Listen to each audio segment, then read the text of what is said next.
एक ऐसे सुरक्षा कवच की कल्पना कीजिए जो सिर्फ एक शहर या सीमा की नहीं बल्कि कह सकते हैं कि पूरे उपमहाद्वीप की रक्षा कर सके। एक ऐसा कवच जो सिर्फ आने वाले हमले को रोके नहीं बल्कि पलटकर हमला करे, हमलावर को ही खत्म कर दे। बिल्कुल। ये कोई साइंस फिक्शन की कहानी नहीं लग रही। आज हम भारत के सबसे महत्वाकांक्षी और शायद सबसे गुप्त रक्षा कार्यक्रमों में से एक की गहराइयों में उतर रहे हैं, प्रोजेक्ट सुदर्शन चक्र। हाँ, और जो रिपोर्ट हमारे सामने है वो वाकई कुछ चौंकाने वाली बातें बताती है। इसमें सिर्फ हथियारों की एक लिस्ट नहीं है। अच्छा। इसमें भारत की पूरी रक्षा सोच में एक बहुत बड़े बदलाव का इशारा है।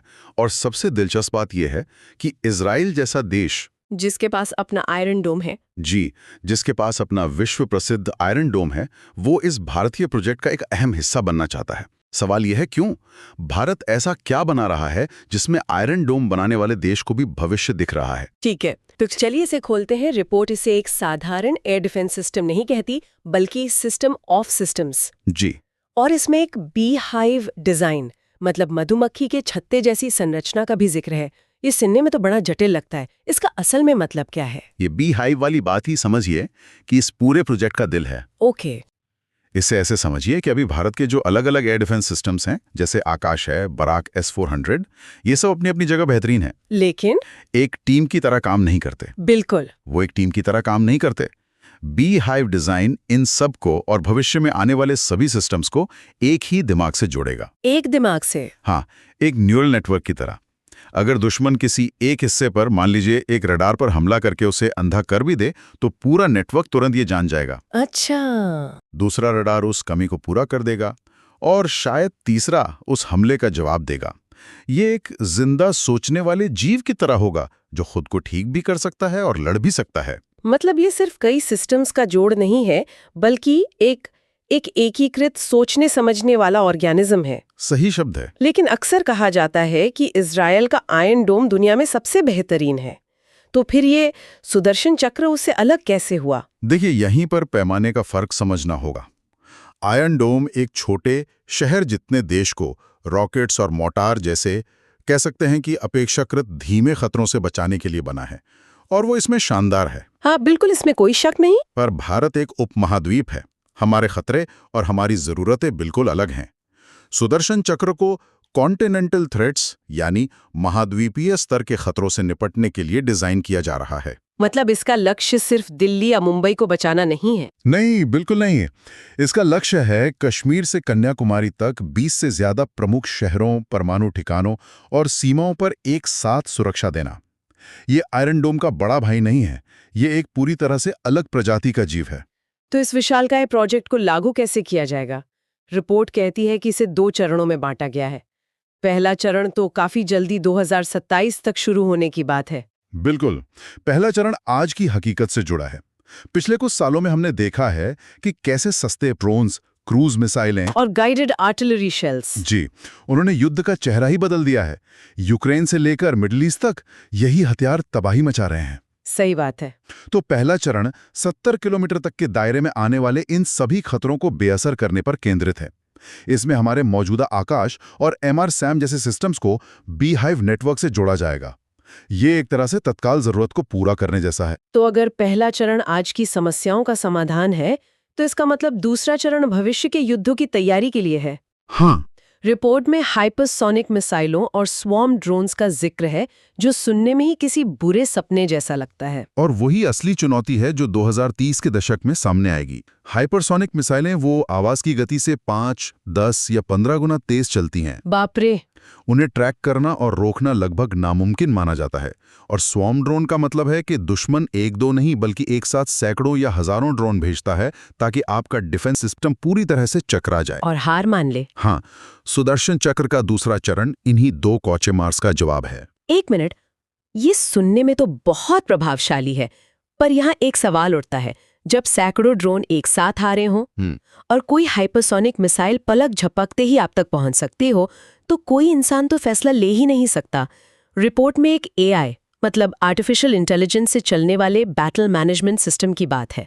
क्या इसका मतलब है कि गोली चलाने का फैसला अब मशीनें लेंगी? आपने बिल्कुल सही नब्ज पकड़ी है। यहीं पर यह प्रोजेक्ट नैतिक और तकनीकी दोनों रूप से बहुत आगे निकल जाता है। और हाँ, अंतिम फैसला मशीन ही लेगी। सच में? जी, ये AI पावर्ड बैटल मैनेजर पूरे बी हाइव का दिमाग होगा। ये खतरे को देखेगा, उसकी गति, उसकी दिशा, उसके प्रकार को समझेगा और 1 सेकंड के 1000 में हिस्से में ये तय करेगा कि उसे नष्ट करने के लिए सबसे अच्छा हथियार कौन सा है। मतलब? क्या एक सस्ते ड्रोन के लिए लाखों डॉलर की मिसाइल बर्बाद करनी चाहिए या फिर कुछ हजार रुपए के लेजर शॉट से काम चल जाएगा? क्या आने वाला खतरा एक बैलिस्टिक मिसाइल है जिसके लिए एक बड़ा इंटरसेप्टर भेजना जरूरी है? ये सारे फैसले इंसान की सोचने की गति से कहीं ज्यादा तेजी से लिए जाएंगे। लेकिन क्या इसमें कोई खतरा नहीं है? अगर AI को फैसला लेने की पूरी आजादी दे दी जाए तो क्या ह्यूमन एरर की जगह मशीन एरर की गुंजाइश नहीं बन जाती, जिसके परिणाम कहीं ज्यादा विनाशकारी हो सकते हैं?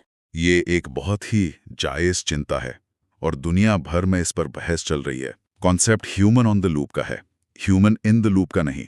इसका क्या मतलब हुआ? यानी इंसान नियम तय करेगा, सीमाएं बनाएगा और सिस्टम की निगरानी करेगा, लेकिन उस तात्कालिक क्षण में जब मिलीसेकंड्स की देरी का मतलब तबाही हो, तो फैसला लेने की स्वायत्तता मशीन को देनी होगी। ये एक ऐसी सच्चाई है जिसे भविष्य के युद्धों में स्वीकार करना ही पड़ेगा। चलिए, इस प्रोजेक्ट की एक और दिलचस्प बात पर आते हैं। ज्यादातर एयर डिफेंस सिस्टम रक्षात्मक होते हैं, वे एक गोलकीपर की तरह काम करते हैं। बिल्कुल। लेकिन रिपोर्ट में जोर देकर कहा गया है कि सुदर्शन चक्र सिर्फ ढाल नहीं बल्कि तलवार भी होगा। ये बैटल स्पेस को डोमिनेट करेगा और शिकार करेगा। ये तो एक बहुत बड़ा बदलाव है। ये सिर्फ बदलाव नहीं, ये भारत की रक्षा नीति में एक क्रांति है। अब तक हमारी सोच रही है कि हम हमला होने पर अपना बचाव करेंगे। ये सिस्टम उस सोच को पलट देता है। कैसे? इसकी आक्रामक क्षमता का मतलब है कि जैसे ही ये डिटेक्ट करेगा कि दुश्मन की सीमा से कोई मिसाइल या ड्रोन लॉन्च हुआ है, ये सिर्फ उसे हवा में मार गिराने की तैयारी नहीं करेगा। तो फिर क्या करेगा? बल्कि उसी वक्त अपने आक्रामक हथियारों जैसे लॉइटरिंग म्यूनिशंस या लंबी दूरी की मिसाइलों को उस जगह पर लॉन्च कर देगा जहां से वो हमला हुआ था। मतलब तीर को तो हवा में तोड़ेंगे ही, लेकिन तीर चलाने वाले धनुर्धारी को भी खत्म कर देंगे ताकि वो दूसरा तीर चलाए ना पाए। बिल्कुल सही। शूट द आर्चर वाली रणनीति। आपने लेजर हथियारों का जिक्र किया था। क्या उनका भी इसमें कोई आक्रामक रोल है? और क्या ये सिर्फ ताकत दिखाने के लिए है या इसका कोई आर्थिक पहलू भी है? बहुत अच्छा सवाल है। डायरेक्टेड एनर्जी वेपन्स यानी लेजर यहाँ गेम चेंजर हैं। उनका सबसे बड़ा फायदा सिर्फ उनकी रोशनी की गति नहीं बल्कि उनकी लागत है। लागत? हाँ, एक अच्छी एयर डिफेंस मिसाइल लाखों या करोड़ों की हो सकती है। अब सोचिए, दुश्मन आप पर 50,000 रुपए वाले हजारों ड्रोन भेज रहा है। आप कब तक उन पर करोड़ों की मिसाइलें दागते रहेंगे? ये तो एक आर्थिक युद्ध है जिसमें हम हार जाएंगे। बिल्कुल। वहीं लेजर का एक शॉट कुछ 1000 रुपए का पड़ता है। आप दिन भर में हजारों शॉट फायर कर सकते हैं। तो ये सिस्टम न केवल दुश्मन के लॉन्चर का शिकार करके उसे सैन्य रूप से कमजोर करेगा, बल्कि सस्ते ड्रोन्स को लेजर से मारकर उसे आर्थिक रूप से भी थका देगा। ये पूरी सोच, ये आक्रामक क्षमता और लागत प्रभावी रक्षा, इस पर तो जैसे इजराइल का ट्रेडमार्क लगा हुआ है। तो ये स्वाभाविक लगता है कि वे इस प्रोजेक्ट में दिलचस्पी लेंगे। रिपोर्ट के हिसाब से उनकी भूमिका सिर्फ अनुभव साझा करने से कहीं ज्यादा गहरी है। हाँ, इजराइल यहाँ सिर्फ एक सप्लायर के तौर पर नहीं आ रहा है, वो हाइब्रिड युद्ध का अपना दशकों का अनुभव ला रहा है। उन्होंने ये सब झेला है। बिल्कुल, उन्होंने सस्ते ड्रोन और रॉकेट हमलों का दर्द झेला है। इसीलिए उन्होंने भारत के साथ मिलकर स्मार्ट इंटरसेप्टर्स बनाने का प्रस्ताव दिया है, जो बहुत कम लागत में इन खतरों को खत्म कर देंगे। लेकिन सौदा इससे कहीं बड़ा है। रिपोर्ट में एक ऐसी तकनीक का जिक्र है जो साइंस फिक्शन जैसी लगती है, क्वांटम सिक्योर्ड रडार। ये क्या चीज है? अब हम उस क्षेत्र में जा रहे हैं जहां तकनीक भविष्य को परिभाषित करेगी। देखिए, आज के दौर में इलेक्ट्रॉनिक वॉरफेयर बहुत अहम है। मतलब रडार को जैम कर देना? जी, दुश्मन आपके रडार को जैम करके या धोखा देकर उसे अंधा कर सकता है। चीन इसमें माहिर माना जाता है। क्वांटम रडार इस खेल को ही खत्म कर देता है। कैसे? इसे भौतिकी के नियमों के कारण जाम करना असंभव है। ये क्वांटम एंटेंगलमेंट के सिद्धांत पर काम करता है। आसान भाषा में कहें तो ये इतनी सटीकता से अपने आसपास के माहौल को देख सकता है कि दुश्मन का कोई भी इलेक्ट्रॉनिक जैमर इसे धोखा नहीं दे सकता। मतलब चीन का J-20 जैसा तथाकथित स्टेल्थ फाइटर जेट जो रडार की पकड़ में ना आने का दावा करता है, वो भी इससे नहीं छिप सकता। बिल्कुल। क्वांटम रडार के लिए स्टेल्थ जैसी कोई चीज नहीं होती। वो हवा में मौजूद छोटे से छोटे बदलाव को भी पकड़ सकता है। अगर इजराइल और भारत मिलकर ये तकनीक विकसित कर लेते हैं तो ये पूरे क्षेत्र में शक्ति संतुलन को बदल कर रख देगा। हाँ, अरबों डॉलर खर्च करके बनाए गए स्टेल्थ फाइटर जेट्स एक झटके में पुराने पड़ जाएंगे। इसके साथ ही हाइपरसोनिक किल व्हीकल्स पर भी साथ काम करने का प्रस्ताव है। ये क्या है? ये वो हथियार हैं जो हाइपरसोनिक मिसाइलों को मारने के लिए बनाए जाएंगे। तो इस बी हाइव में इजरायली तकनीक है, एआई का दिमाग है। इस छत्ते की सबसे बाहरी और सबसे मजबूत परत क्या होगी? रिपोर्ट में डीआरडीओ के प्रोजेक्ट कुशा का जिक्र है, जिसे भारत का अपना S-400 कहा जा रहा है। प्रोजेक्ट कुशा इस सुरक्षा चक्र का ब्रह्मास्त्र होगा। ब्रह्मास्त्र 100 किलोमीटर से भी ज्यादा है। 350 किलोमीटर। हाँ, इसका मतलब है कि ये हमारी सीमा में घुसे बिना दुश्मन की सीमा के बहुत अंदर उड़ रहे फाइटर जेट, बॉम्बर या AWACs जैसे जासूसी विमानों को मार गिरा सकता है। ये दुश्मन को हवाई हमला करने की सोचने से भी रोकेगा। ये सुनने में तो बहुत शक्तिशाली लगता है, लेकिन डीआरडीओ के प्रोजेक्ट्स पर अक्सर देरी के सवाल उठते रहे हैं। क्या 2028 तक वायुसेना में से शामिल करने की समय सीमा यथार्थवादी लगती है? आपकी आशंका गलत नहीं है और अतीत में ऐसा हुआ भी है। लेकिन पिछले कुछ सालों में, खासकर चीन के साथ तनाव के बाद, ऐसे रणनीतिक प्रोजेक्ट्स पर काम करने का तरीका बदला है। अच्छा। प्रोजेक्ट कुशाओ को राष्ट्रीय महत्व का दर्जा दिया गया है और इसकी प्रगति की सीधी निगरानी उच्चतम स्तर पर हो रही है और इसकी सिंगल शॉट किल प्रोबेबिलिटी बहुत ज्यादा होने का दावा किया जा रहा है। मतलब एक मिसाइल से एक टारगेट का खात्मा निश्चित है, लगभग निश्चित। तो जब प्रोजेक्ट कुशार की लंबी दूरी की मारक क्षमता और इजरायल की नज़दीकी खतरों से निपटने की तकनीक एक ही एआई नेटवर्क के तहत काम करेगी, तब यह सुरक्षा कवच सही मायनों में अभेद्य बन जाएगा। ठीक है, तो चलिए अब इन सब को जोड़कर बड़ी तस्वीर देखते हैं।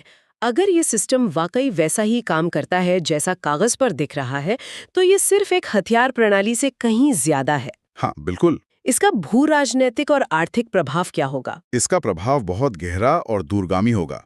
सबसे पहले ये भारत की छवि को हमेशा के लिए बदल देगा। हम दुनिया के सबसे बड़े हथियार खरीदारों में से एक रहे हैं। हाँ, ये तो है। ये प्रोजेक्ट भारत को एक निर्माता, एक इनोवेटर और एक निर्यातक देश के रूप में स्थापित करेगा। रिपोर्ट में एक इजरायली अधिकारी का बयान भी है कि हम सिर्फ तकनीक बेच नहीं रहे, हम साथ मिलकर भविष्य बना रहे हैं। ये बहुत बड़ी बात है। जी, ये दिखाता है कि दुनिया भारत को कैसे देख रही है। और निर्यात की जो बात है, रिपोर्ट में दक्षिण पूर्वी एशिया के कुछ देशों का जिक्र है। क्या हम सिर्फ हथियार बेच रहे होंगे या इसके पीछे कोई बड़ी रणनीति है, एक तरह का सुरक्षा गठबंधन? बिल्कुल, यहीं पर इसका असली भू राजनीतिक महत्व सामने आता है। रिपोर्ट में संकेत है कि भारत और इजराइल मिलकर इस सिस्टम के कुछ हिस्सों को वियतनाम, फिलीपींस और इंडोनेशिया जैसे देशों को निर्यात कर सकते हैं। ये सभी देश चीन की विस्तारवादी नीतियों से परेशान हैं। बिल्कुल। तो ये सिर्फ एक व्यापारिक सौदा नहीं होगा, ये चीन के खिलाफ एक रणनीतिक घेराबंदी होगी। मतलब जैसे चीन ने स्ट्रिंग ऑफ पर्ल से भारत को घेरने की कोशिश की। हाँ, चीन ने पाकिस्तान को हथियार देकर भारत को घेरने की कोशिश की।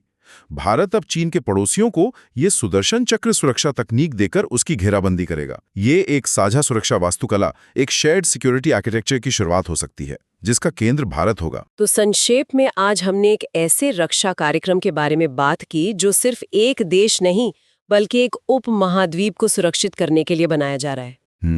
ये सिर्फ एक रक्षा कवच नहीं बल्कि एक एआई से चलने वाला, कई परतों वाला और आक्रामक क्षमताओं से लैस बी हाइव नेटवर्क है जी, जो भारत को एक हथियार खरीदार से एक वैश्विक रक्षा निर्यातक और एक रणनीतिक नेता के रूप में स्थापित कर सकता है। और ये पूरी चर्चा एक महत्वपूर्ण सवाल पर आकर खत्म होती है। आज हमने जिन स्रोतों पर बात की वे सभी बाहरी खतरों पर केंद्रित हैं, मिसाइलें, फाइटर जेट्स, ड्रोन्स। हाँ, लेकिन सोचिए, जैसे जैसे सुदर्शन चक्र जैसे रक्षा कवच अभेद्य होते जाएंगे, क्या भविष्य के युद्धों का स्वरूप नहीं बदलेगा? क्या दुश्मन सीमाओं के पार से बड़े हमले करने के बजाय इन विशाल महाद्वीपीय ढालों के रडार के नीचे काम करने वाले छोटे आंतरिक और गैर परंपरागत खतरों की ओर नहीं बढ़ेगा? मतलब वो खतरे जो सीमाओं के पार से नहीं बल्कि भीतर से पैदा होते हैं। जी, एक देश उन खतरों से अपनी रक्षा कैसे करेगा? एआई तुरंत फैसला लेगा कि उस खतरे को किस हथियार से मारना है।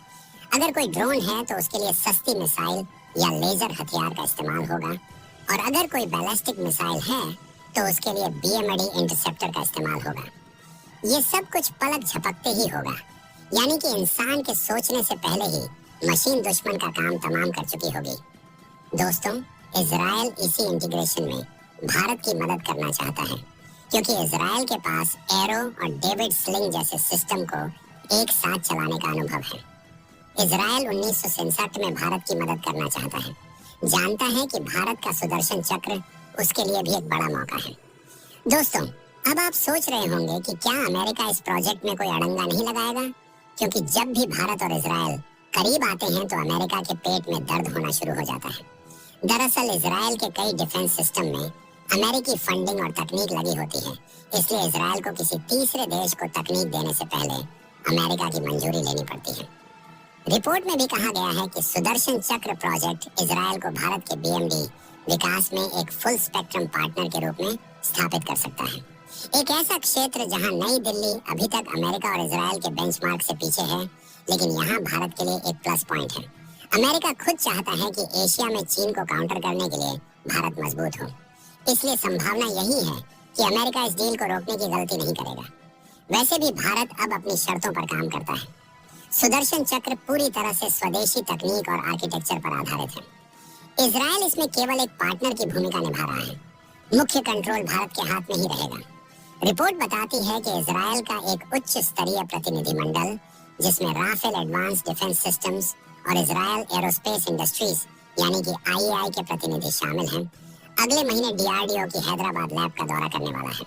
ये दौरा तकनीकी बारीकियों को समझने और सुदर्शन चक्र के खाके में इजरायली सिस्टम को फिट करने के लिए होगा। दोस्तों, हैदराबाद में डीआरडीओ की मिसाइल और रडार लैब है, जहां भारत के सबसे घातक हथियार बनते हैं।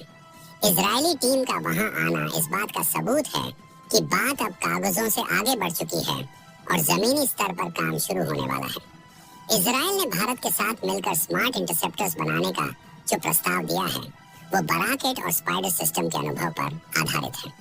आपको याद होगा कि बराकेट मिसाइल को भारत और इजराइल ने मिलकर बनाया था और आज ये मिसाइल भारतीय नौसेना के जंगी जहाजों की मुख्य ढाल बनी हुई है। सुदर्शन चक्र में भी इसी मॉडल को अपनाया जाएगा, यानी कि तकनीक दोनों की होगी, पैसा दोनों का लगेगा, लेकिन निर्माण भारत में होगा मेक इन इंडिया के तहत। दोस्तों, अब बात करते हैं इस प्रोजेक्ट के उस पहलू की जो न केवल भारत की सैन्य ताकत को बढ़ाएगा, बल्कि चीन की अर्थव्यवस्था और उसकी कूटनीति पर भी करारी चोट करेगा। रिपोर्ट में एक बेहद ही दिलचस्प बात सामने आई है, जो बताती है कि इजराइल भारत के साथ सिर्फ तकनीक साझा नहीं करना चाहता, बल्कि वो भारत को हथियारों का एक बड़ा एक्सपोर्ट हब बनाना चाहता है। एक इजरायली दूतावास के प्रवक्ता ने तो यहाँ तक कह दिया है कि हम सिर्फ तकनीक खरीद नहीं रहे हैं, बल्कि हम साथ मिलकर निर्माण कर रहे हैं। ये बयान अपने आप में बहुत बड़ा है, क्योंकि इसका मतलब है कि भविष्य में सुदर्शन चक्र या इसके कुछ हिस्से भारत में ही बनाए जाएंगे और फिर उन्हें दक्षिण पूर्व एशिया के देशों को बेचा जाएगा। आप जानते हो कि वियतनाम, फिलीपींस और इंडोनेशिया जैसे देश चीन की विस्तारवादी नीति से कितने परेशान हैं। चीन आए दिन इन देशों की समुद्री सीमा में घुसपैठ करता है और उन्हें डराता है। ऐसे में अगर भारत उन्हें इजरायली तकनीक वाला सुदर्शन चक्र जैसा सिस्टम मुहैया कराता है, तो ये चीन के लिए किसी बुरे सपने से कम नहीं होगा। इसे कहते हैं दुश्मन को उसी की भाषा में जवाब देना। चीन ने पाकिस्तान को हथियार देकर भारत को घेरने की कोशिश की थी। अब भारत चीन के पड़ोसियों को ब्रह्मास्त्र देकर चीन की घेराबंदी करेगा। इससे भारत को अरबों डॉलर की विदेशी मुद्रा भी मिलेगी और वैश्विक स्तर पर भारत का प्रभाव भी बढ़ेगा। दोस्तों, प्रोजेक्ट सुदर्शन चक्र का रोड मैप बिल्कुल तैयार है और काम बहुत तेजी से आगे बढ़ रहा है। रिपोर्ट के मुताबिक इस प्रोजेक्ट के पहले चरण यानी कि फेज 1 के ट्रायल्स 1-2027 तक शुरू हो जाएंगे, जिसमें कम दूरी और मध्यम दूरी के खतरों को रोकने की क्षमता को परखा जाएगा। इसके बाद 2030 के दशक की शुरुआत में फेज 2 को लागू किया जाएगा, जिसमें हाई एंड थ्रेट्स यानी कि बड़े खतरों जैसे हाइपरसोनिक मिसाइलों और बैलिस्टिक मिसाइलों को रोकने की क्षमता जोड़ी जाएगी। ये पूरा प्रोजेक्ट एक बी हाइव डिजाइन यानी कि मधुमक्खी के छत्ते जैसी संरचना पर आधारित होगा, जो इसे दुनिया का सबसे अनोखा और सुरक्षित ग्रिड बनाएगा। इस डिजाइन का फायदा ये है कि अगर दुश्मन इस ग्रिड के किसी एक हिस्से को नुकसान पहुंचा भी देता है, तो भी बाकी का पूरा सिस्टम काम करता रहेगा और सुरक्षा में कोई कमी नहीं आएगी। ये नेटवर्क इतना मजबूत होगा कि परिंदा भी पर नहीं मार सकेगा, और अगर मारने की कोशिश करेगा तो जलकर खाक हो जाएगा। जय हिंद।